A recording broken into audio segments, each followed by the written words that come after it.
यवतमाळ येथील स्वर्गीय वसंतराव नाईक शासकीय रुग्णालयातील गैरव्यवस्थेचा प्रकार समोर आला आहे।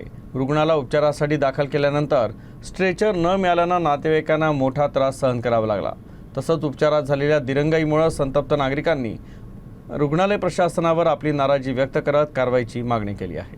यवतमाळ येथील स्वर्गीय वसंतराव नाईक शासकीय रुग्णालयात रुग्ण आणि नातेवाईकांना मोठ्या गैरसोयीचा सामना करावा लागत असल्याचा प्रकार समोर आला आहे।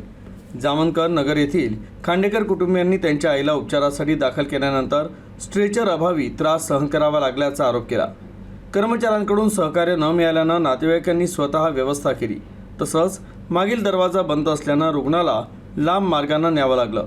सीटी स्कॅन नंतरही वेळेत उपचार न झाल्यानं नातेवाईकांनी नाराजी व्यक्त केली, तर संबंधितांवर तातडीनं कारवाई करावी अशी मागणी करण्यात आली आहे।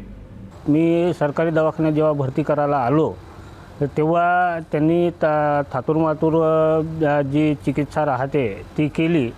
त्याच्यानंतर मला त्यांनी सांगितलं की तुम्हाला सिटी स्कॅन करावं लागेल, तर त्याच्यासाठी मला जवळपास अर्धा तास स्ट्रेचरसाठीच फिरावं लागलं। तिथं स्ट्रेचरचा बंदोबस्त नव्हता, कोणताही कर्मचारी हजर नव्हता आणि हजर होते ते पण उडवाउडवीचे उत्तरं देत होते।